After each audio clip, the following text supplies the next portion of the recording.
자, 두려움을 영어로 보면 이제 두려움은 이렇게 fear, F-E-A-R, fear. 그러니까 false evidence appearing reality. 그러니까 false는 거짓된이라는 뜻이고 evidence는 증거물이라는 뜻이잖아요. appearing 하면 뭐뭐인 것처럼 보이는 reality 하면 뭐예요? reality?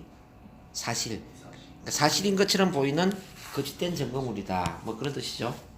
그럼 이제 사실인 것처럼 보이는 거짓된 증거인데 사실이라는 것일까요? 사실이 아니라는 것일까요? 사실이 아니죠. 그래서 이제 이 두려움이라는 것은 사실처럼 보이는 거짓된 증거이기 때문에 사실이 아니라 그 우리 마음 속에 그 사실로 생각하는 그 우리 마음 상태 때문에 두려움이 생겼다. 이렇게 이해를 하시면 됩니다. 마치 그래서 비유를 한다면은 우리가 귀신의 동굴에 어릴 때 들어가 보지 않습니까? 놀이공원에 가면 귀신의 동굴 있잖아요. 지금은 뭐 아무렇지 않겠지만은 어린 시절에 귀신의 동굴에 들어가면은 막 귀신이 나올 것 같고 그 귀신의 소름 끼치는 어떤 소리라든지 그런 무서운 뭐 피 흘리는 모습 이런 게 연상이 되잖아요. 그래서 막 나도 모르게 막 소름 끼치고 무서운 느낌이 들죠. 근데 실제 그 귀신의 동굴에는 귀신이 없는데도 불구하고 우리는 왜 두려움을 느꼈을까? 이걸 생각하셔야 돼요. 그러니까 실제 귀신에 대해서 두려움을 느낀 게 아니라 귀신이 있을 것으로 생각한 마음 내부 표현 방식 때문에 두려움이 생긴다는 이야기거든요. 이해되시죠? 그러니까 말을 하는 것도 같은 원리거든요. 오늘 이제 세 분이 있지만 여기 뭐 30명, 100명, 1000명, 10,000명이 있을 수도 있어요.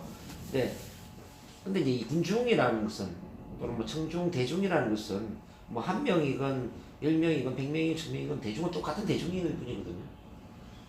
여러분들 이제 다음에 이제 많은 사람들 앞에 말을 해보면 느끼겠지만은 사람들이 오히려 많아질수록 말하는 게 편안할 수도 있습니다. 왜 그러냐면요. 이 군중들은 결집이 되면 무섭지만은 결집이 안 되잖아요. 그러면 오합지졸밖에 안 되거든요. 오합지졸.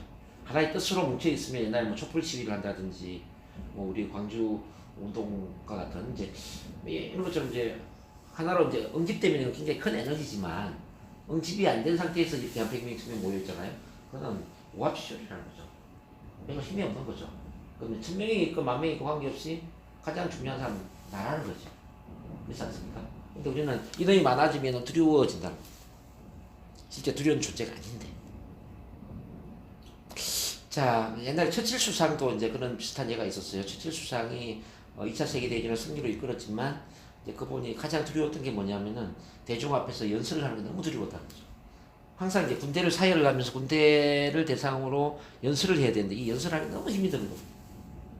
근데 이제 어느 날 어떤 해병대를 사열을 하는데 마침 오전에 이제 훈련을 다 마치고 이 해병대원들이 옷을 홀라당 다 벗고 샤워실로 뛰어가는 모습을 이제 봤어요. 그리고 이제 오후에 점심을 먹은 이후에 이제 그 군인들을 대상으로 연설을 하는데 계속 이제 앉아 있는 사람들이 전부 이제 옷을 이제 벗고 뛰어가는 그 모습이 이제 연상이 되는 거예요. 근데 오후에 너무 편안하게 연설을 잘할 겁니다. 그 대중공포 심했던 사람이 그래서 깨달았죠. 아, 이게 내가 생각하기 나름이구나.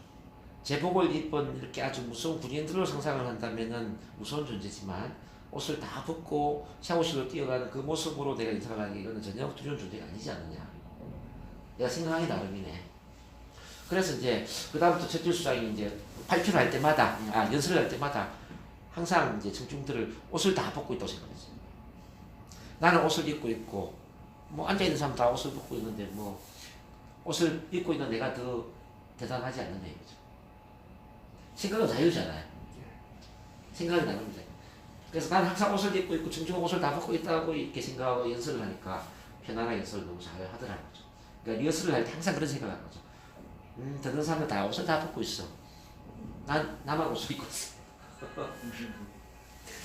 그래서 이 두려움이라는 것은 이제 이 마음에서 생겼다라는 걸 우리가 이제 알 수 있기 때문에 마음의 내부 표현 방식을 바꿔줌으로써 두려움도 자연스럽게 없어질 수가 있는 겁니다.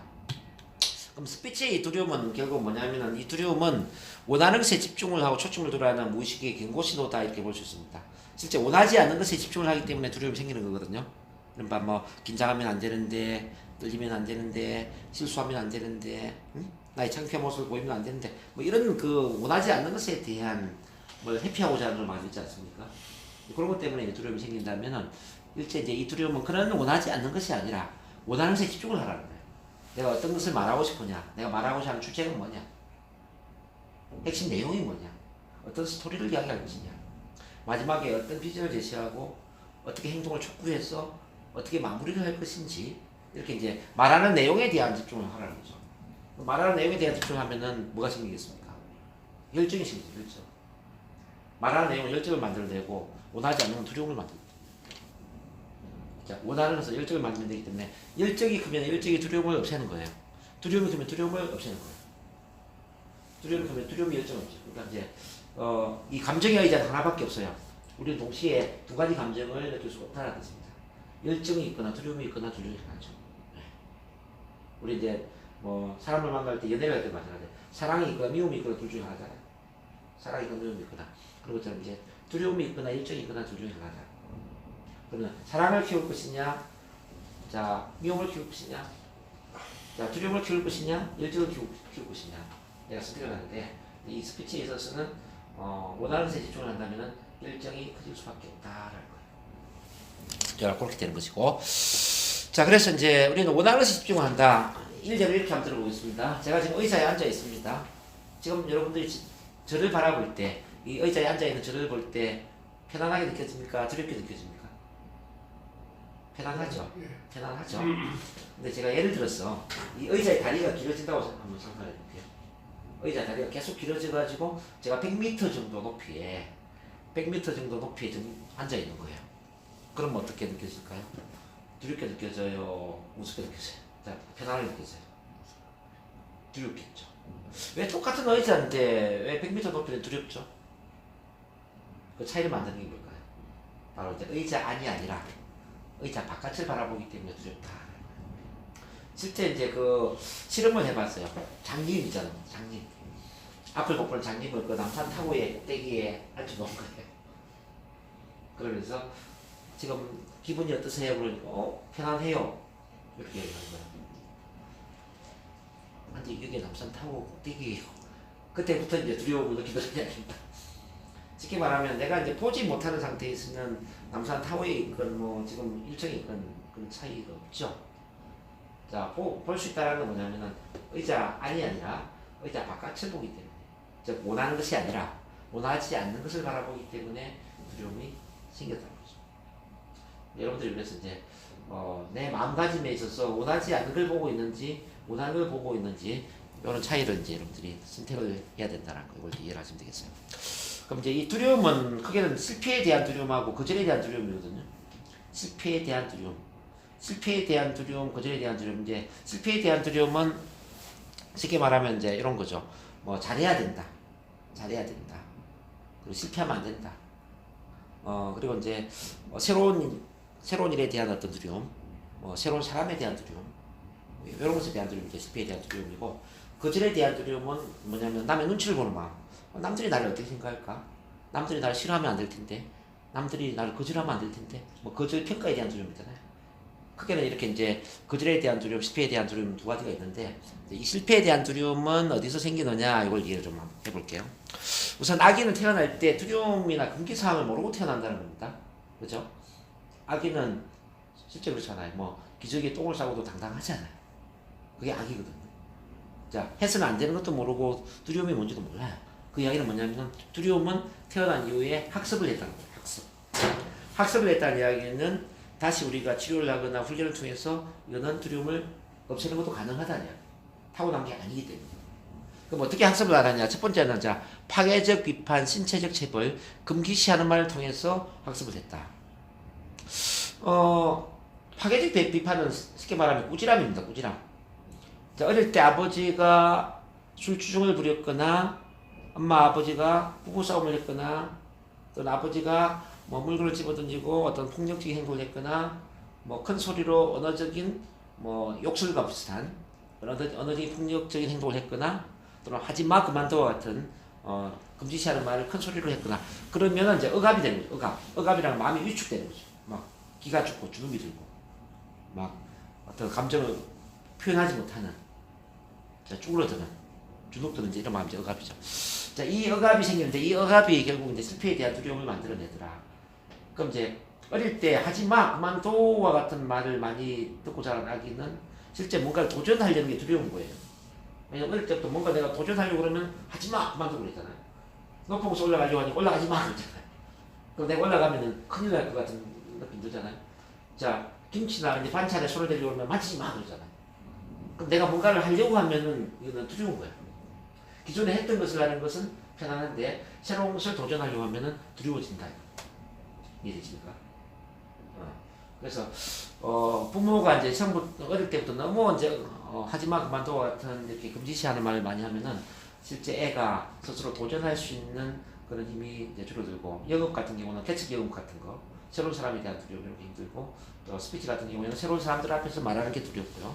많은 사람들 앞에 말하는 게 두렵고 이렇게 두려워진다. 두 번째는 이제 충격적 실패 경험. 시작. 충격적인 실패 경험. 충격적 실패 경험. 이제 우리 그 어릴 때 자아는 아주 연약합니다. 자아가 아주 연약한다는 이야기는 마치 이제 그 유리가 쉽게 깨지는 것처럼 마치 이제 자아가 유리처럼 쉽게 깨질 수가 있다는 것입니다. 그럼 이제 이 충격적인 실패 경험이라는 것은 뭐 대표적으로 뭐 우리가 그 몇 년 전에 안산의 단원고 애들이 세월호를 탔다가 뭐 죽었던 애들이 많이 있잖아요. 근데 살아난 애들도 있어요. 살아난 애들 입장에서는 배를 보면 어떤 생각이 들까요? 배에 대한 트라우마가 있겠죠. 나도 모르게 그 죽음의 순간이 떠오를 거란 말이에요. 그러면 이제 배 타는 게 두렵겠죠. 근데 그런 게 대표적인 이제 그 충격적인 실패 경험인데 꼭 그 정도가 아니더라도 뭐 이런 경험을 한번 돌려봐봐요. 뭐 어릴 때 국어 시간에 책을 읽다 들었던 경험, 그죠? 음악 시간 노래 부르다 들었던 경험, 또 소풍을 가면 이제 노래를 다 시키잖아요. 옛날에 요즘은 뭐 소풍 가서 노래도 안 시키겠지만 뭐 돌아가면서 장기자랑 다 시킨단 말이에요. 소풍 가서 노래를 불렀는데 음정 박자가 틀렸어, 뭐 애들이 다 웃었다. 뭐 이런 것도 창피죠. 뭐 음악 시간에 노래를 연주하다가 뭐 악기 연주하다가 또 창피를 당했다. 또 이제 학교 회의 시간도 있잖아. 뭐 CR이라고 하나요? 그럴 때 그렇죠. 어쩔 수 네네. 그런 시간에 발표하다 들었던 경우 그런 게 있을 수 있잖아요. 또 옛날에 이제 수학 시간에 뭐 앞에다 문제를 풀린단 말이에요. 저한테 치료받는 분들 그런 분들 많이 계세요. 오늘 7일이면은 야 7번 나와 17번 나와 22번 나와 이렇게 진짜 다 노는 거예요. 오늘 이제 3일이면은 3번 13번 23번 이렇게 이제 걸리는 거죠. 그래서 이제 컴퓨터 앞에서 이제 문제를 푸는데 문제는 문제를 잘 못 풀었을 경우에 근데 옛날에 우리 선생님은 굉장히 좀 무식하게 우리를 공개 좀 망설여주고 있단 말이에요. 뭐 슬리퍼를 가지고 이제 벗어서 뺨을 때리는 경우도 있고 홈피 집어 던지고 그런 사람 많이 있잖아요. 그러니까 선생님이 될 자격이 없는 사람들이 선생님을 많이 했거든요. 저희도 이제 사립중학교, 사립고등학교를 나왔기 때문에 거기 보면은 이제 전문 사범대 출신이 아니고 예를 들어 체육과 출신 중에 운동하는 사람 육사를 가르치고 막 그래. 그러니까 이제 제대로 교사가 될 자격이 없는 사람들이죠. 학교에 한 2천만 원 정도 돈을 내고 교사 자격증을 따고 들어오는 거지. 사립학교는 그런 게 많이 있으니까 돈을 주고 교사 자격증을 따는 거거든. 요즘은 어떤지 모르겠는데 옛날에는 그랬어요. 교사 되고 싶으면은 2천만 원을 내라. 작게는 1000만 원을 내라. 재단에 돈을 기부를 하는 거죠. 그러면 이제 교사가 될 수 있도록 기회를 주는 거예요. 그 이야기는 뭐냐면 돈으로 교사 자격증을 따서 들어왔으니까 그 사람이 실력은 전혀 없는 거죠. 이제 이런 사람들이 이제 가르치다 보니까 문제가 많이 생기죠. 어쨌든 그런 여러 가지 이제 경험 속에서 아마 충격적 실패 경험들이 있을 거예요. 그 경험들은 한두 번의 경험이지만은 우리 상상 속에서 계속 연합이 됩니다. 한번 그 충격을 받으면 그날 집에 가면 어때요? 똑같은 생각이 또 오르지 않아요? 국어 시간에 낭독하다 떨었는데 애들이 막 웃었어요. 그러면 그 다음 학교 가려고 그러면은 친구들이 전부 나만 바라보는 것 같고 나만 이상하게 보는 것 같고 또 선생님이 얼굴 보면 선생님이 또 나만 막 지적하는 것 같고 그런 생각이 들잖아요. 비디오 재생하는 것처럼 계속 똑같은 걸 재생하게 되는 거죠. 그럼 이렇게 잠재의식 속에 그 두려움이 또는 그 창피함이 각인된다. 각인이라는 것은 새겨진다. 이렇게 한번 새겨져 버리면은 이걸 해결하는 게 쉽지가 않아요. 마치 LP 레코드반에 우리 노래를 들으면은 똑같은 노래가 연주가 되지 않습니까? LP 아시죠? 그런 것처럼 이제 우리가 비슷한 대상을 만나거나 비슷한 상황을 만나면은 나도 모르게 그 어릴 때의 충격이 되살아나는 거예요. 네.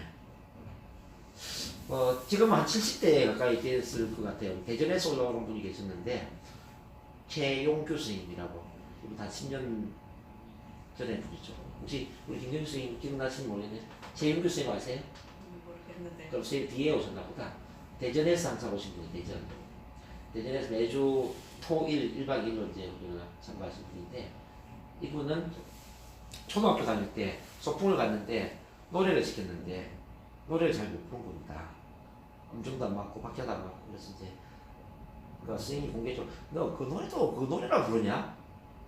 앞으로 노래 부르지 마 이렇게 된 거예요. 그러니까 이제 애들이 막 웃고 뭐 그날 완전히 이제 속칭 쪽팔린 거죠. 그 경험 이후에 이분이 노래 부르는 건 당연히 싫고 노래방 가는 게 가장 싫은 거예요. 노래방만 못 가는 게 아니라 앞에서 막 발표하는 거 대중 앞에 다서는 거 모든 게 다 싫어진 거죠. 나이가 70이 다 돼가도록 그렇게 이제 힘들어지는 거죠. 그러니까 3살 버릇이 8가지 가는 것처럼 한번 이렇게 상처받아 버리면은 잘 없어지지 않는다는 겁니다. 그 다음에 이제 세 번째의 실패 경험은 이제 성공 경험 부족 때문에 생깁니다. 요거는 일반적으로 누구나 다 갖고 있는 겁니다. 미지의 일에 대해서 뭐 자신감이 있는 사람은 별로 없죠. 안 해본 일에 대해서 누구나 좀 불안하지 않습니까? 예를 들어서 회사 생활을 한 번도 안 해본 사람 처음 출근할 때 좀 떨리잖아요. 결혼을 한 번도 안 해본 신부가 결혼식장에 들어갈 때 긴장되고 떨리잖아요. 뭐 그렇지 않습니까? 안 해본 일을 처음 할 때는 당연히 떨리는 거죠. 이런 건 당연한 일이에요. 그래서 이 세 가지가 바로 이제 실패에 대한 두려움이라고 본다면, 두 번째는 이제 거절에 대한 두려움을 좀 이해를 하기 전에 이제 매슬로의 욕구 단계를 조금 이해를 해볼 필요가 있습니다. 뭐 매슬로 하면은 인본주의 심리학자죠, 잘 알죠? 이제 5가지로 이제 욕구를 이야기를 했는데 우선 1단계가 이제 생리적 욕구, 먹고 자고 싸고 뭐 이런 동물적인 욕구죠. 그게 해결되면 이제 안전의 욕구. 안전의 욕구는 내가 좀 안전하게 살았으면 좋겠다. 뭐 불안해서 좀 벗어났으면 좋겠다. 여러분들도 마음에 그런 게 있을 겁니다. 좀 안전한 삶을 보장받고 싶지 않습니까? 그래서 보험도 가입하고 뭐 적금도 들고 이왕이면은 중소기업보다 대기업에 들어가고 싶은 욕구가 왜 나올까요? 왜 우리는 공무원이 되기를 원할까요? 이제 안전성을 이제 보장받는 거잖아요. 그죠? 그래서 누구나 이제 이 안전에 대한 욕구가 있더라. 안전한 삶이 어느 정도 좀 이루어지잖아요. 그러면은 소속감에 대한 욕구가 나와요. 내가 어딘가에 속해했으면 좋겠다는 거죠. 인간은 사회적 동물이거든요. 사회적 동물이라는 이야기는 혼자서는 살 수가 없다라는. 그래서 이제 먹고 살만 하면 그 다음에 우리가 찾는 게 뭐냐면 동창회 모임이라든지 뭐 어떤 취미 활동의 동호회라든지 이런 걸 찾지 않아요? 저희도 지금 이제 50이 넘다 보니까 막 이제 동창회가 막 활발하게 움직여져요. 그래서 저 지난주에 제가 뭐 진주에 갔다 왔는데 한 30몇 년 만에 제가 친구들을 만난 것 같아요. 시골 그 경남 하동군 옥종면 북평초등학교라고 이제 지금은 폐교됐는데요. 근데 그때 78명이 졸업을 했는데 한 30명 가까이 참가를 했으니까 많이 온 거죠. 정식 동기회도 아니고 그냥 임시 동기회예요. 임시. 올해가 이제 저희가 그 전체 동창회를 주최를 해야 되는 주관기예요. 그래서 이제 모였는데 어쨌든 이제 그 30여 명이 모였다는 건 참 대단하다고 저는 생각이 들어요. 뭐 서울에서 저도 내려갔지만은 뭐 전국에서 다 온 거예요. 왜 애들이 이렇게 많이 왔을까 보니까 이 소속감에 대한 욕구가 있는 거죠. 이제는 좀 먹고 살만 하니까 한번 모여보자. 그지? 어디 속해보자. 뭐 옛날에 못 만났던 친구도 만나보고 그러면서 이제 뭐 동창회 기금도 뭐 엄청 8천만 원을 모으겠대. 8천만 원. 저보고 300만 원 내랍니다. 어쨌든 뭐 그렇습니다. 그래서 이렇게 이제 어쨌든 소속에 대한 욕구, 소속에 대한 욕구가 이제 가능하잖아요. 그러면 뭐가 생기느냐? 이제 사회 뭐 생활이 전혀 이제 문제가 없다면 그 다음에 또 욕구가 하나 있어요. 그게 뭐냐면은 인정받고 싶은 욕구예요. 이해받고 싶은 욕구. 그게 이제 존중의 욕구라는 겁니다. 자, 내가 괜찮은 사람으로 좀 인정을 받고 싶고. 내가 내 마음을 공감적으로 이해를 좀 해주는 사람이 있었으면 좋겠고 내 편을 들어주는 사람이 좀 있었으면 좋겠고 나한테 사랑을 주는 사람이 있었으면 좋겠다 이거죠. 근데 속하기만 해서는 될 일이 아니라는 거예요. 요게 이제 4단계가 굉장히 중요한 거거든요. 4단계에서 누군가가 나를 있는 그대로 존중해주고 이해해주고 인정을 해주잖아요. 그러면 자연스럽게 자아실현의 욕구로 가요. 그러니까 자아실현이라는 것은 나를 실현해서 나의 가치를 실현해서 나를 뛰어넘어서 이제는 다른 누구한테 도움이 되고 보탬이 되고 이 사회에 긍정적인 기여를 하고 공헌을 하고 가치 있는 유산을 남기는 이런 게 이제 자아실현이잖아요. 근데 여기서 이제 여러분들 좀 이해를 해야 될 게 뭐냐면은 인간은 충분히 사랑받기 이전에는 나누려고 하지 않는다. 그러니까 충분히 이해받기 이전에는 다른 사람을 위해서 이해하려고 하지도 않고요. 다른 사람을 위해서 뭔가를 베풀려고도 하지 않는다는 겁니다. 그러니까 자기 존중의 욕구라는 거는 바로 이제 그 길목에 있는 거예요. 내가 충분히 인정을 받는 사람이다. 충분히 이해를 받는 사람이다. 충분히 사랑받는 사람이다. 누군가가 내 마음을 알아주고 있어. 내 편이 있어. 이런 것들이 이제 우리 잠재의식 차원에서 쌓이잖아요. 그러면 이제 나를 비로소 뛰어넘는 거죠. 아, 이제는 충분히 채웠으니까 내가 다른 사람을 위해서 뭔가 좀 나누는 삶을 살아야 되겠구나. 다른 사람을 도와주는 삶을 살아야 되겠구나. 이 사회를 위해서 긍정적인 어떤 기여를 해야 되겠구나. 이렇게 이제 사회에서 올라간다는 거예요. 그래서 이제 인생을 보면은 크게는 이제 이게 존중의 욕구까지 채우지 못해서 안다라는 사람들이 있고요. 존중의 욕구를 채우고 난 이후에 자아 실현을 위해서 가는 사람이 있더라. 그럼 이제 비율을 뭐 꼭 나눈다면은 자아 실현의 욕구로 가는 사람들이 대개는 뭐 작게는 한 5%에서 한 20% 정도를 이제 본다면 이게 존중의 욕구, 그러니까 채우기 위해서 사는 사람이 작게는 80에서 95%라는 거예요. 잘 안 보세요? 우리는 왜 사는가? 결국은 남들한테 인정받기 위해서 살지 않나요? 대부분 사람들이. 왜 우리가 돈을 많이 벌고자 하죠? 왜 좋은 자동차를 사려고 하고 시장의 옷을 입어도 되는데 왜 우리는 메이크 옷을 입어야 되죠? 예? 자, 왜 우리는 얼굴이 더 이뻐져야 되죠? 왜 성형수술을 해야 되고? 예? 왜 정기적으로 머리를 깎아야 되고? 왜 우리는 남들에게 좋은 모습을 보여야 되냐? 그게 사랑받고 싶은 거 아닐까요? 자동차도 왜 벤츠를 타야 될까요? 자, 왜 우리는 이왕이면 또 서울 강남에 살려고 그럴까요? 강남에. 강북보다는 강남에 사는 걸 더 우리는 선호하지 않습니까? 남들이 강남에 사는 거 인정해 주니까. 뭐 그렇지 않아요? 지금 강남에 살아보셨잖아요. 이게 대부분 보면은 인정받고 싶은, 즉 다시 말한다면 부족한 사랑을 채우고자 하는 욕구에서 오지 않았나, 이걸 이제 이해를 할 수가 있어요. 요걸 이제 뛰어넘고 나면은 그런 게 별거 아니라는 거 알죠? 뭐 남들이 나를 어떻게 생각하는지 이건 뭐 그게 중요한 게 아니다. 그러면은 이제는 내가 원하는 삶을 살아야 되겠다. 자기 본위의 삶으로 이제 돌아가는데, 내가 정말 중요하게 생각하는 게 뭔지, 정말 내가 이루고자 하는 게 뭔지, 사람들한테 뭘 나누고 싶은지, 뭘 도와주고 싶은지, 이 사회에 나만의 어떤 기여나 나만의 공헌을 할 수 있다면 그게 뭘까? 이걸 이제 고민하는 거예요. 즉 다시 말하면은 이제 존중 욕구 이전에는 부족한 사랑을 채우기 위한 삶이라면은, 자, 존중 욕구를 채웠어요. 그러면은 이제는 채우기 위한 삶이 아니라 나누기 위한 삶으로 가는 거예요. 자, 이 기준이 굉장히 중요한 거예요. 스피치에도 이게 굉장히 중요해요. 스피치도 있잖아요. 두 가지 부류가 있어요. 첫 번째 부류는 뭐냐면은, 자, 내가 실수를 안 하고 긴장하지 않고 떨리지 않고 말을 잘해서 사람들한테 말을 잘한다는 이야기를 듣기 위해서 말을 잘하고 싶은 거예요. 남들한테 싫은 소리 듣기 싫었어. 남들한테 비난이나 불평이나 불만이나 부정적인 평가를 듣지 않기 위해서. 그래서 내가 말을 잘하고 싶은 거예요.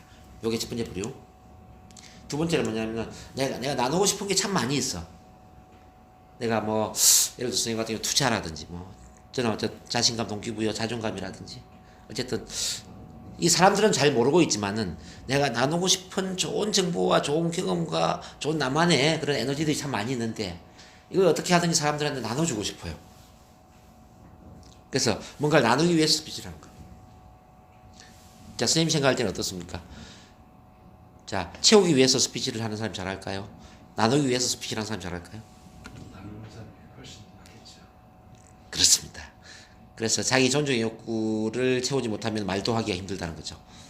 말 잘하기가 힘들죠. 반드시 자기 존중의 욕구를 뛰어넘어서 자아 실현의 욕구를 가지고 말을 해야 된다는 거죠. 그래서 말을 잘하는 사람들의 공통점 보면은 전부 뭔가를 나누려고 하고 뭔가를 실현하려고 했어요.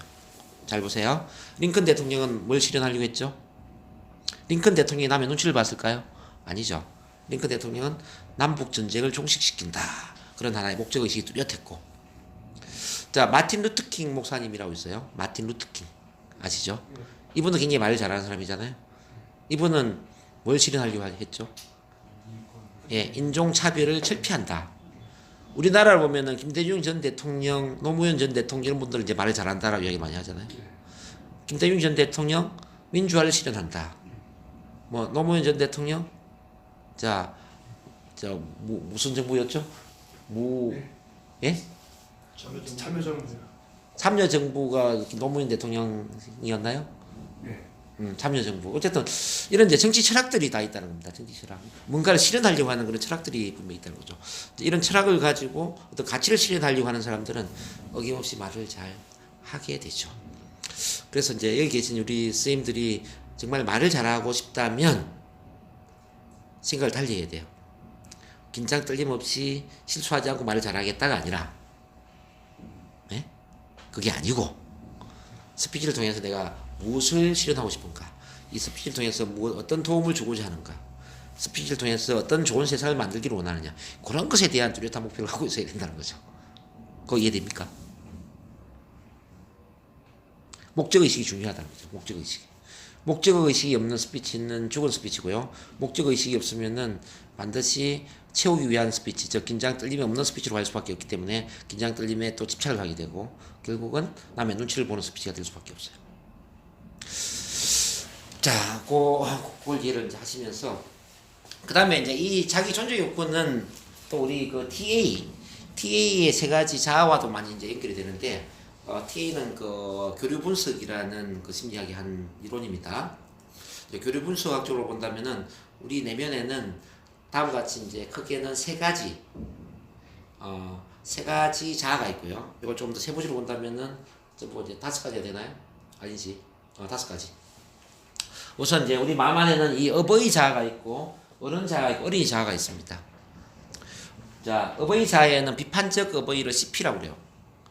그 다음에 양육적 어버이를 MP라고 그래요. CP하면 critical parent, 비판적인 어버이라는 뜻이죠. 그러니까 우리 마음 안에 나를 비판하는 마음이 있는 거죠.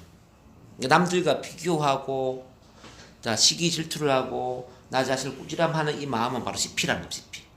남들은 말을 잘하는데 나는 왜 말을 못하지? 뭐 이런 거예요. 남들은 돈을 잘 버는데 나는 왜 돈을 많이 못 벌까? 남들은 자신감이 있는데 나는 왜 자신감이 없을까? 계속 남들과 비교하면 나를 꾸지람하는 거죠. 너 왜 이거밖에 안 되냐? 너 더 잘할 수 있는데 왜 이거밖에 안 돼? 창피해. 이렇게 자기를 계속 누르는 거예요. 자기를 과소평가하고 꾸지람하고 마음속에 비판하는 이런 건 이제 CP의 마음이라고 이제 보시면 됩니다. 여기 오시는 분들 중에 이제 그런 마음이 큰 분들이 굉장히 많이 있어요. 이걸 이제 줄이는 게 중요하고요. 두 번째 NP라는 건 뭐냐면은 nurturing parent. 이제 양육적인 어버이. nurture하면 양육하다, 보살피다 이런 뜻이잖아요. 우리 어머니가 어릴 때 나를 잘 보살펴준 것처럼 나를 보살펴주는 그런 엄마 같은 마음, 이걸 이제 NP라고 얘기를 해요.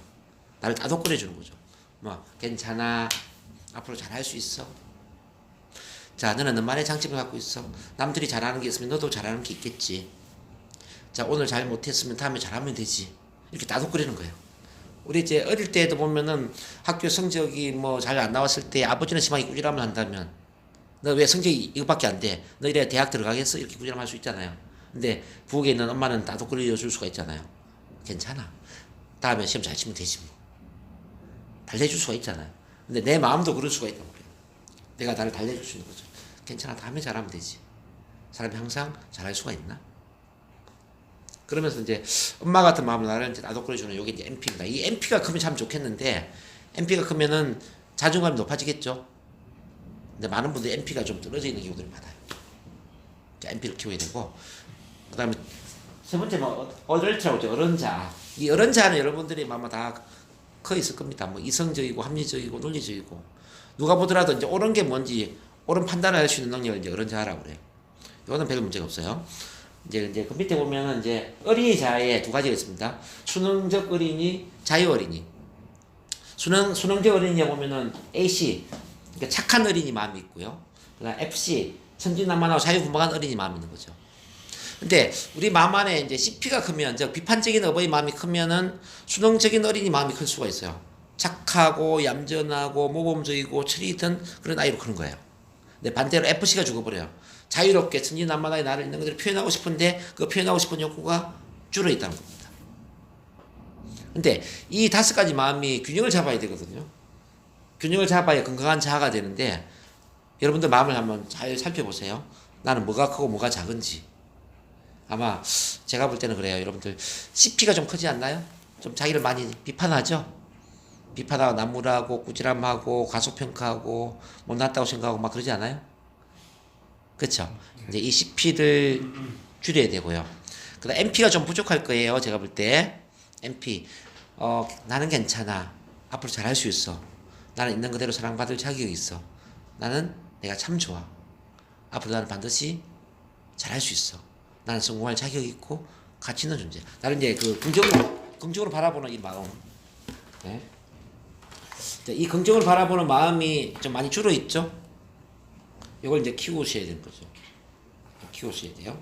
그걸 키워야 되고 그 다음에 이제 어린이 자로 내려오면 아마 여러분들 A씨가 좀 많이 커져 있을 거예요. 착하죠. 착하고 얌전하고 철이 들고 그러지 않아요?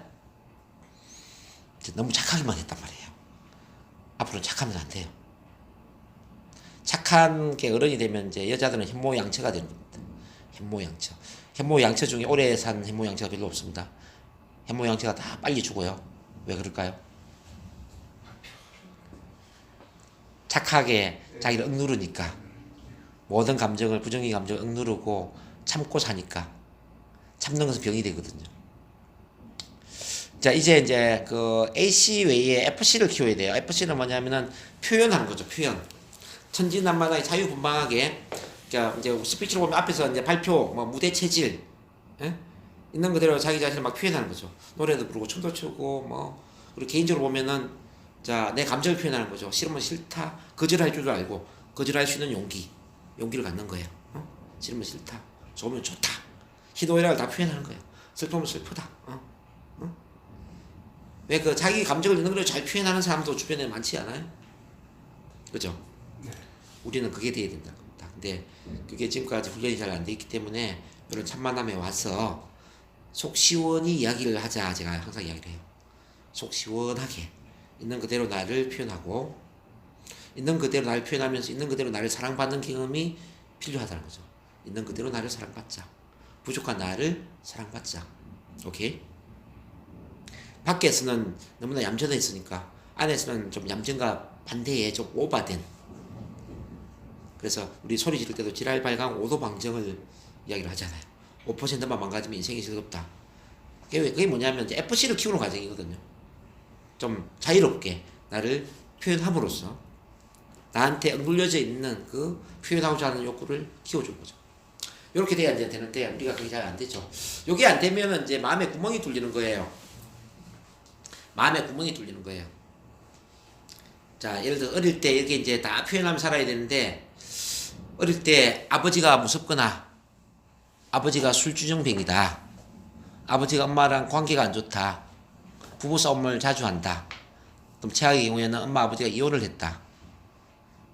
자, 그럼 집안 분위기가 좀 근위적이고 가부장적이잖아요. 그러면은 아기는 아기답게 있는 그대로 다 표현하면서 사랑을 받아야 되는데 FC 표현하고자 하는 그 FC 자유분방한 어떤 천진난만한 그 마음이 위축이 되지 않겠습니까?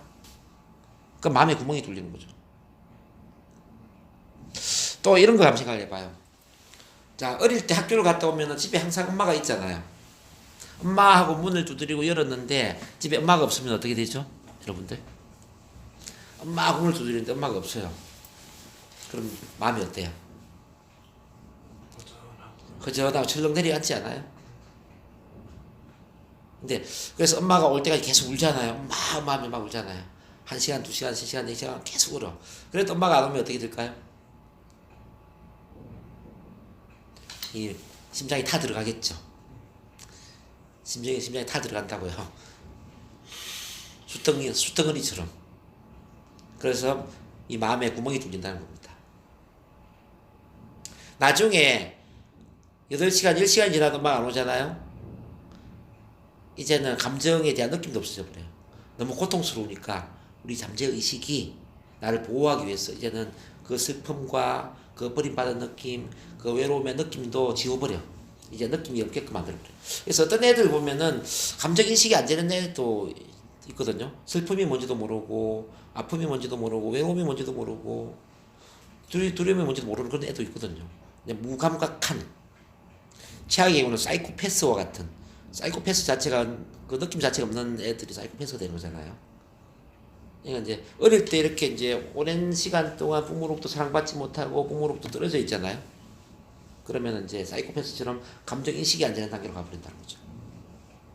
실제 이건 이제 그 몇 년 전에 그 경남 마산에서 일어난 일인데요. 마산에 이제 그 부부가 교사였어요. 시골에서 이제 그 학교에 교사를 하는데 남편도 교사고 아내도 교사고 그럼 이제 애가 생긴 거예요. 교사다 보니까 이제 애를 어떻게 뭐 맡길 데가 없잖아요. 그러니까 이제 어떻게 했냐면은 애를 이제 이 다리에 줄을 묶어 가지고 어디 뭐 상에 묶어 놓고 그냥 우유 하나 달아 놓고 둘 다 이제 학교로 출근한 거예요. 그러니까 애가 얼마나 울었겠냐고요. 마음을 뭐 울었겠죠. 그래서 얼마나 울었는데 집에 와서 보니까 막 완전히 이제 목이 튀어 있어요.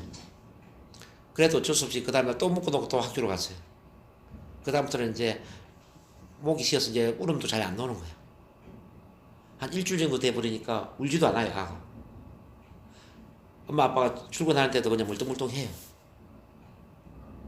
그래가지고 이제 병원에 가서 보니까 이제 정신적으로 이제 이미 문제가 생겨버린 거죠. 감정 인식도 안 되고 완전히 이제 애가 전응아가 돼버렸죠. 인식 자체, 감정 인식 자체가 안 되는 그런 애가 이제 됐다. 그래서 신문에 이제 그때 뭐 대문짝만하게 난 게 있어요. 다른 애들 교육하려다가 자기 애들 버렸다 뭐 이런. 그래서 이제 그 교사 부부가 한탄하는 그런 이제 기사가 있었어요. 근데 이제 심리학적으로 연구를 해보면은 아기가 8시간 이상 부모로부터 떨어져 있으면 이렇게 이제 그 어떤 신체 박탈에 대한 그런 두려움과 외로움과 버림받은 느낌 이런 마음의 충격이 가해지기 때문에 정신적인 문제가 생긴다는 거예요.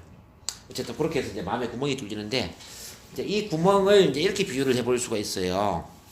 시골에서 자란 분들은 시골에 창호지문 있지 않습니까? 우리 그 서울에 인사동에 가면 인사동에서 창호지문이 있죠. 한옥집에. 창호지문에 구멍이 뚫리면은 겨울에 어떤 바람이 들어오죠? 겨울에 칼바람이 들어오죠. 그러면은 칼바람을 막기 위해서 우리는 어떻게 해야 됩니까? 막아야죠. 우리 마음도 그래요. 어릴 때 이제 이렇게 부모로부터 사랑받지 못한 그 외로움, 버림받은 느낌 이게 너무나 커가지고 이제 마음에 구멍이 뚫려 있어요. 그럼 사랑받지 못하는 이 마음은 너무나 고통스러운 거예요. 사랑받지 못하는 이 마음. 즉 남들한테 비판을 받거나 비난의 대상이 되거나 부정적인 평가를 받거나 거부당하는 이거는 너무나 힘든 거예요. 어릴 때 부모로부터 떨어지는 것처럼 힘든 거죠. 그래서 이제 방어기제라는 게 생겨요. 방어기제. 따라서 방어기제. 방어기제라는 것은 나를 보호하고자 하는 마음이에요. 그래서 이제 남들한테 거부당할 수 있는 자리를 회피를 하는 거예요. 남들이 부정적인 평가를 하는 자리를 회피를 하는 거예요. 남들이 싫은 소리를 하는 그 자리를 회피하게 되고 남들한테 인정받을 수 있는 것만 내가 이제 그 안전한 공간을 원하겠죠. 그래서 완벽주의 성향으로 간다는 겁니다. 자, 그래서 이제 충분한 준비가 안 되면 지나치게 남의 눈치를 보게 되고 지나치게 소심해지고 충분한 준비를 해도 불안하지. 스피치 같은 경우에는 일주일 전부터 막 준비를 해서 완벽하게 말을 잘할 수 있도록 준비를 했음에도 불구하고 밤에 잠이 안 오는 거지. 혹시 실수해서 남들한테 내가 싫은 소리 들으면 어떡하지? 거부당하면 어떡하지? 바로 이제 어릴 때 사랑받지 못했던 이 마음의 구멍 때문에 지나치게 두려움을 갖고 있는 거예요. 자, 그래서 이제 그절에 대한 두려움을 다시 정리한다면은 아기는 무조건적인 사랑을 원하는데 이렇게 이제 조건적인 사랑을 받는 경우, 뭐 어릴 때 부모로부터 너무 떨어져 있다든지, 부모가 너무 꾸지람 한다든지, 잔소리를 한다든지, 부모가 부부 관계가 안 좋다든지, 뭐 할머니한테 맡겨진다든지, 학교 갔다 왔는데 집에 엄마가 없다든지, 또는 이제 형제 자매가 많은 경우에는 또 차별 대우를 할 수도 있잖아요. 뭐 저 아들 딸이 있는 집안에 아들은 이뻐해주고 딸은 또 이뻐하지 않는 경우도 있잖아요. 뭐 옛날에 없는 집안에서는 지금은 물론 뭐 아들 딸 차별을 하지 않겠지만 저희 집안 같은 경우는 이랬어요. 아들까지는 상에서 먹고 딸부터는 바닥에 신문지 깔아놓고 밥 먹고 막 이랬단 말이에요. 그리고 이제 뭐 고기를 먹으면은 고기에 뭐 중간에 있는 고기는 뭐 아들을 주고 뭐 꼬리라든지 뭐 머리는 딸 주고 뭐 그런 게 있단 말이에요. 그러니까 집안도 보면 이제 가난한 집안 우리 집도 그랬거든요. 우리 집이 이제 10남매 막내인데 제가 딸이 4명이에요. 4명. 그러니까 우리 누나들 중에 중학교를 들어간 사람이 한 명도 없어요. 모든 딸들이 초등학교만 졸업하고 전부 공장에 일을 하러 갔단 말이에요. 딸은 인간 취급을 안 한 거죠. 딸은 그게 노예처럼 막 이렇게 이제 대접을 한 거죠. 그러니까 쉽게 말하면 이제 이런 어떤 차별 대우. 옛날에 기남이 후남이 혹시 드라마 보신 적 있나요? 선생님 기남이 후남이 아세요? 네, 봤어요. 그 후남이라고 생각해요. 후남이. 내가 후남이라면 얼마나 거기서 어떤 외로움과 박탈감과 버림받은 그 마음의 상처가 있겠냐고요. 근데 이런 어떤 차별, 비교, 버림받은 느낌. 이건 이제 조건적인 사랑이죠. 그러면 이제 이 사랑이 안다라는 마음이 생겨요. 어릴 때 그 사랑받지 그 못하는 마음에 구멍을 만든 것처럼 내가 어른이 된 이후에도 저 사람들이 나를 어떻게 생각할까? 저 사람들이 나를 사랑해주지 않으면 내가 힘들 텐데 어릴 때처럼. 나는 힘들고 싶지 않잖아요. 그래서 사랑받기 위해서 몸부림치는 거죠. 그래서 어릴 때는 부모 사랑을 얻기 위해 부모 눈치를 보게 되면서 어른이 된 이후에는 남의 눈을 의식하게 되고 강박, 즉 완벽주의, 잘하지 않으면 불안한, 지나치게 완벽해지고자 하는 그런 욕구를 가고요. 그게 A타입 행동 양식으로 연결되더라. A타입 행동 양식이라는 건 뭐냐면 이제 성과에 집착하는 경향을 A타입 행동 양식이라고 이야기합니다. 성과. 한번 따라해 볼게요. 자, 아무리 많은 걸 성취해도 아직 부족하다고 생각한다. 시작. 아무리 많은 것을 성취해도 아직 부족하다고 생각한다. 아무리 성공했어도 항상 자신의 위치에 엄청난 불안을 느낀다. 아무리 성공했어도 항상 자신의 위치에 엄청난 불안을 느낀다. 사람보다 물질에 더 많은 관심을 보인다. 사람보다 물질에 더 많은 관심을 보인다. 수치화할 수 있는 것으로 성공을 측정한다. 수치화할 수 있는 것으로 성공을 측정한다. 종종 집에까지 일을 가지고 온다. 종종 집에까지 일을 가지고 온다. A타입 사람들의 가장 주된 특성은 공격성이다. A타입 사람들의 가장 주된 특성은 공격성이다. 자기가 경쟁 상대로 여기는 동료가 주된 공격 대상이 된다. 자기가 경쟁성들을 여기는 동료가 주된 공격 대상이다. 일반적으로 화를 잘 내고 조급해하며 신경질적이다. 일반적으로 화를 잘 내고 조급해하며 신경질적이다. 혹시 여기에 7가지 중에 내가 몇 가지가 해당되는지 한번 보겠습니다. 우리 김석호 선생님 몇 가지 정도 해당됩니까?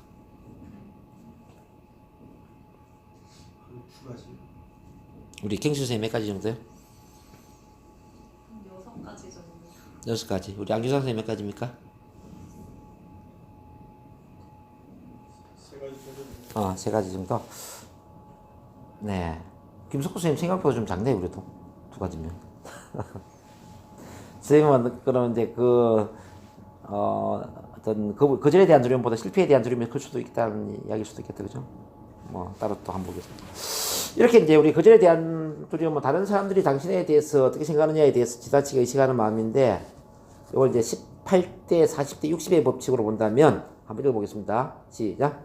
당신이 18살일 때는 모든 사람이 사람이 당신에 당신에 대해서 대해서 생각하는 말을 염려한다.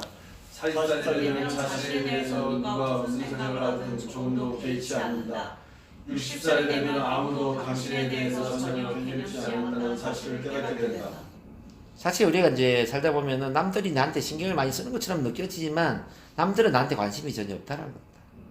사실은 인생을 살다 보면 남들은 아무 관심이 없는데 괜히 내가 남들 눈치를 보면서 소심하게 행동을 하고 있다는 거죠. 불행한 일이죠. 그럼 거절에 대한 두려움을 어떻게 극복할 것인가가 중요합니다. 이 애정결핍의 문제. 우선 자아 개방해야 돼. 자, 어린이 같은 마음으로 있는 그대로 자신을 개방한다. 시작. 어린이 같은 마음으로 그대로 자신을 개방한다. 자, 자아 수용. 공감, 이해, 인정, 수용을 충분히 경험한다. 시작. 공감, 이해, 인정, 수용을 충분히 경험한다. 그 다음 읽으세요. 시작. 이 세상에 단 한 사람이라도 완전히 나를 있는 그대로 받아들이고 공감해주는 사람이 있다면 상담 심리 치료 분야의 90% 이상의 일자리가 없어질 것이다. 이제 거절에 대한 두려움은 결국은 나를 이해해주는 사람을 만나지 못해서 생기는 문제거든요. 결국은. 그러니까 우리 이제 헬렌 켈러로 본다면은 앤 슬리반과 같은 사람을 만나야 된다는 뜻이죠. 앤 슬리반 같은 사람이 헬렌 켈러를 있는 그대로 받아주잖아요, 그죠? 우리 어릴 때에 그러니까 이제 충분히 받아주지 못한 그 사랑을 이제 어른이 된 이후에 누군가가 받아주고 공감해주고 이해를 해주었을 때에 이런 문제들이 해결될 수가 있죠. 자, 이 애정 결핍의 문제, 이 거절에 대한 두려움은 뭐 뒤에 나오는지 모르겠지만은 뒤에는 안 나오네요. 그럼 조금 더 이야기를 한다면은 요거는 이제 그 심리적으로 본다면은 지나치게 남의 눈을 의식하는 마음, 뭐 소심한 성격, 내성적인 성격, 뭐 이런 쪽으로 갈 수가 있어요. 거절에 대한 두려움, 뭐 그리고 이제 우울증이 될 수도 있고. 근데 또 이제 그 신체적으로 본다면은 당뇨라든지 암이라든지 류마티스 관절이나 뭐 어떤 폐기능이나 이렇게 면역 질환으로 갈 수가 있어요. 면역 질환. 그리고 이제 그 식단으로 본다면은 과식, 폭식, 이게 이제 다이어트 비만으로 갈 수가 있고요. 그 다음에 이제 중독적으로 가면 중독적. 중독이라는 게 이제 보면은 마약 중독, 알코올 중독, 뭐 담배 꼴초. 그 다음에 사람도 이제 중독이거든요. 사람의 중독이라는 건 이제 사랑에 대한 집착. 나중에 결혼하면 의처증, 의분증. 뭐 사람을 의심하고 사람한테 매달리는 이제 그런 마음. 이게 다 이제 애정 결핍에서 오는 건데, 쉽게 말하면 이런 거죠. 부족한 사랑을 뭔가를 통해 이제 채우려고 하는 거죠. 먹는 것으로 채울 수도 있고, 사랑을 받으면서 채울 수도 있고, 또 이제 좋은 점 보면 일 중독으로 가질 수가 있어요. 일을 통해 성과를 내면서 또 채우려고 할 수도 있어요. 그건 굉장히 좀 바람직한 거죠. 어떤 사람은 예술 활동을 또 채우기도 있고, 뭐 음악이나 미술이나. 어쨌든 인간은 이제 이렇게 채우지 않으면 좀 힘이 드는데, 근데 가장 이상적인 것은 뭐냐면요. 가장 이상적인 것은 자수용. 자, 내가 나를 있는 그대로 개방을 했을 때에 사랑을 받는 겁니다. 근데 우리 김석호 선생님 제가 상담을 해보니까 결혼을 굉장히 잘 하신 것 같아요. 사모님이 자, 선생님 편을 들어주시고 선생님을 많이 이해해 주시죠? 예, 해주고. 네. 그래서 제가 볼 때는 결혼을 잘함으로써 선생님은 많이 치유가 된 것 같아요. 그 부분은. 집에서 술 마시면서 대화를 많이 해요. 그러니까 그게 중요한 거예요. 예. 이게 이제 사모님이 선생님 있는 그대로 받아주는 역할을 해주기 때문에 선생님은 어릴 때에 부족했던 그 마음을 사모님한테 많이 채우고 있다는 거죠. 그런데도 저는 다 이야기를 안 꺼내는 것 같아요. 저저저 하면서 생각에 본 건데 그걸 여기서 하세요.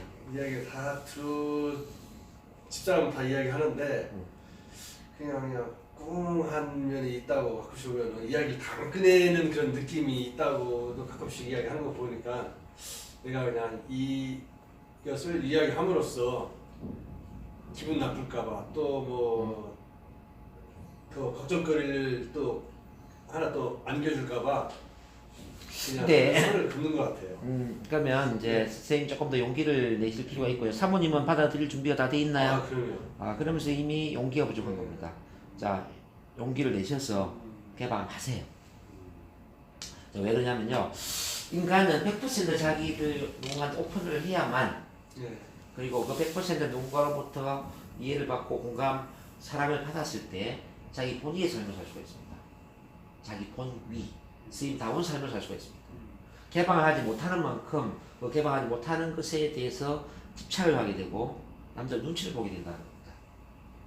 그래서 이제 모든 사람한테 다 개방할 필요는 없지만 자기 알아주는 한 사람에게 자기를 있는 그대로 다 보여주는 거죠. 그래서 인간은 저는 이렇게 봅니다. 관계를 통해서 치유된다. 인간은 관계를 통해서 치유된다. 그런데 그래서 이제 이 결혼이라는 것은 어떤 가장 중요한 역할이 서로의 부족한 사랑을 채워주는 심리치료사 역할을 하는 게 저는 결혼이라고 저는 생각합니다. 근데 선생님 결혼을 굉장히 잘했음에도 불구하고 뭘 지금 치유 작업을 안 하고 있다는 건 안타까운 일이죠. 뭐 좀 받아줄 수 있는 사람 만나지 못하면 어쩔 수 없는 거고 우리처럼 그죠? 아니 저는 농담입니다.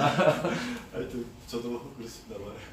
아니 뭐 그래서 소크라테스가 그런 얘기 하잖아요. 뭐 착한 아내를 만나 행복한 뭐 인생을 살겠지만 악한 아내를 만나도 철학자가 된다 그러잖아요. 네. 뭐 철학자가 되면 상관없는 거니까. 저도 그렇게 생각하고 있습니다. 부자로. 이제 큰 문제는 아니지만 어쨌든 간에 뭐 이제 결혼 생활이 그게 안 되면 밖에서 치우면 돼요. 밖에서 친구 뭐 또 선배 뭐 멘토 저처럼 또 코치 뭐 대상들이 많이 있잖아요. 여기에 이제 나를 있는 그대로 드러내어서 있는 그대로 100% 공감할 수 있는 내 편을 만들어라. 그래서 이 세상에 단 한 사람이라도 나를 내 편을 들어주는 사람이 생기잖아요. 그러면은 이제 그들에 대한 두려움은 거의 없어집니다. 즉 애정 결핍의 문제가 해결될 수가 있다는 거죠. 근데 이렇게 이제 이게 해결이 되지 않을 경우에 어떤 문제가 생기냐를 지금부터 봅니다. 그러면 이제 교감신경, 자율신경계에 보면 교감신경이 있고 부교감신경이 있는데 교감신경계의 과민 반응을 할 수가 있어요. 이제 교감신경과 부교감신경은 뭐냐면은 불편한 상황이 되면은 불편한 이제 그 어떤 대상이나 그런 상황을 만나잖아요. 그러면은 교감신경계의 스위치가 스위치가 켜지는 거죠. 그래서 막 호흡이 좀 짧아지고 긴장되고 불편하고 어색하고 뭔가 준비를 해야 될 것 같은 그런 상태가 되는 거죠. 근데 이제 그런 상황이 이제 편안해지잖아요. 좀 익숙해지잖아요. 그러면은 호흡도 길어지고 편안하고 여유롭게. 그래서 이제 교감신경계라는 것은 한번 같이 읽어보겠습니다. 자, 짧은 호흡 상태 시작. 짧은 호흡 상태. 에너지를 방출하고 신체가 행동할 준비를 시키는 응급 투쟁 및 도주 반응 체계 시작. 에너지를 방출하고 신체가 행동할 준비를 시키는 응급 투쟁 및 도주 반응 체계. 불안, 스트레스, 걱정, 위기 반응 시작. 불안, 스트레스, 걱정, 위기 반응. Emergency Fight Flight 시스템을 했는데 긴급 상황이라는 뜻입니다. Fight, Flight, 싸울 것인가, Flight, 도주할 것인가의 시스템이라는 거죠.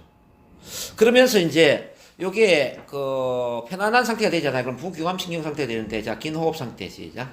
긴 호흡 상태. 신체가 정상 상태로 되돌아오게 하는 회복 체계 시작. 신체가 정상 상태로 되돌아오게 하는 회복 체계. 이완 반응. 이완 반응. 스토어링 시스템. 자, 이게 뭐 요걸 이제 쉽게 이해를 하기 위해서 이렇게 한번 설명해 볼게요. 우리가 숲속에서 호랑이를 만났다고 가정을 한번 해보겠습니다. 호랑이를 만나면 어떻게 될까요? 이제 숨이 꽉 멈춰지겠죠.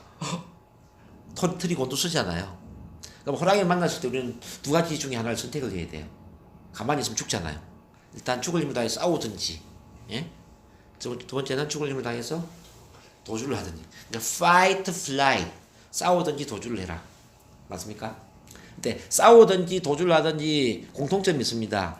바로 기진맥진해질 때까지 죽을 힘을 다해서 싸워야 되고요. 죽을 힘을 다해서 도주를 해야 된다는 뜻입니다. 오케이? 그래서 내가 죽을 힘을 다해서 호랑이를 때려 눕혔어요. 그럼 그 다음엔 어떻게 될까요? 겨우 살았다. 겨우 살았다. 호흡이 길어집니까? 짧아집니까? 길어지죠. 호흡이 길어지면서 이제 내 몸 안에 에너지가 다시 재충전이 된단 말이에요. 부교감으로 돌아온다는 거죠. 이제 도주를 했어요. 막 도망해가지고 이제 가다 보니까 호랑이가 안 보여. 안 보여요? 겨우 살았다. 또 호흡이 길어지면서 에너지를 다시 재충전을 하는 부교감으로 간다 말이죠. 근데 문제는 있잖아요. 문제는 내가 한참 싸우고 있는데 어떤 사람이 와서 포수가 와서 호랑이를 쏴 죽인 거예요. 한참 도망가고 있는데 누가 와서 쏴 죽인 거예요. 내가 죽을 힘을 다해서 싸운 것도 아니고 도주한 것도 아닌데 그럼 어떻게 될까요? 그 다음에 다시 호랑이를 만나면 어떤 일이 일어날까요? 두려움이 있다, 이 없다, 몇 번? 있다. 두려움이 완전히 해소되기 이전에 호랑이가 죽었잖아요. 내가 싸우는 동안 두려움이 다 해소가 돼야 되는데 에너지가 다 발산이 되면서 네? 그러면서 호흡이 길어져야 되는데 두려움을 다 발산하지 못한 상태에서 내가 살았단 말이에요. 그때는 호랑이에 대한 두려움이 남아있겠죠? 그래서 숲속에 또 호랑이를 만나면 또 두려워질 거예요. 근데 내가 때려 눕힌 경험이 있다면 그 다음에 호랑이를 만났을 때는 두려움이 있다 없다? 없다. 발표도 똑같은 원리에 있습니다. 앞에 나와서 이제 이야기를 하고 있는데 막 긴장되고 떨려요. 근데 긴장하다가 들어갔어요. 다음에 나오면 어떻게 될까요? 또 긴장되겠죠. 근데 처음에 긴장이 되는데 계속 이야기하면서 긴장 떨리면 완전히 발사를 냈어요. 편안해질 때까지 이야기를 한 거예요. 편안해질 때까지 이야기하다 들어갔어요. 그 다음에 나오면 어떻게 될까요? 편안하겠죠. 그래서 충분히 발산하고 들어가면은 그 다음에는 편안하다라는 겁니다. 제가 그래서 계속 이야기를 시키는 거예요. 아까 질문시키고 계속 한 5분 동안 이야기하도록 제가 만들었죠. 왜 그렇게 했냐면요. 긴장되는 시간이 보통 1분에서 3분이에요. 어떤 장소에 가든지 간에 1분에서 3분 정도 긴장이 되고 그 이후에는 편안해진다는 겁니다. 그래서 그 1분, 3분을 잘 이겨내면서 그때 들어가지 말고 한마디라도 이야기를 더 많이 하면서 그 자리를 지키는 거예요. 그래서 편안한 상태에서 마음이 안정된 상태에서 들어가시라는 거죠. 그럼 두 번째 나오면은 훨씬 더 편안해진다. 이해되시나요? 예, 예, 충분히. 좀 이해되죠? 네. 그러니까 요게 바로 이제 충분히 발산을 하고 가면은 보기가 생겨난다. 근데 요게 안 되는 경우에는 이제 어떻게 되냐면은 자리를 피하거나 계속 내가 이제 긴장 뚫림을 반복적으로 경험하잖아요. 그러면 이제 교감신경계가 과민 반응하게 되는데, 자, 뇌는 불면 어지럼증, 심장이 빨리 뛴다, 위장 소화불량 위험이 있다, 창자 변비 설사가 있다, 말초 혈관 수축, 손발이 차거나 저리다, 근육이 긴장돼 수통, 가슴 압박감, 떨림, 목에 이물감이 있다, 침새, 입이 마른다, 호흡 빨라진다. 뭐 이런 현상이 일어나는 거죠. 자, 지금 여기 해당되는 거 한번 보겠습니다. 몇 가지 정도 되죠? 많이 되는 것 같습니다. 네, 좀 많이 돼요. 경식 선생님 몇 가지입니까? 저기 한 5개. 5개. 네. 오케이. 우리 안기수 선생님은 뭐 별로 없을 것 같고 있나요 혹시? 그런 것 같습니다. 선생님은 긴장 뚫리면 지금 없으니까. 자, 그러면 요걸 어떻게 없앨까? 요거는 극복 전략인데 요거는 제가 다음 주에 해드릴게요.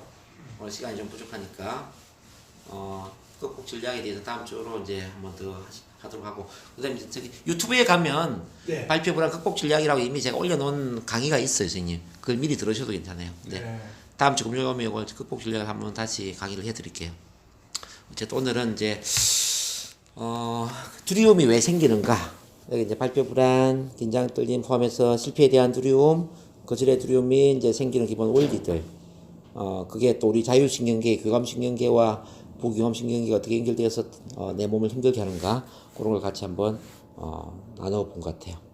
도움이 좀 되셨나요? 네. 자, 이제 오늘 마무리는 앞에 나와서 그래도 발표 한번 하면 낫겠다.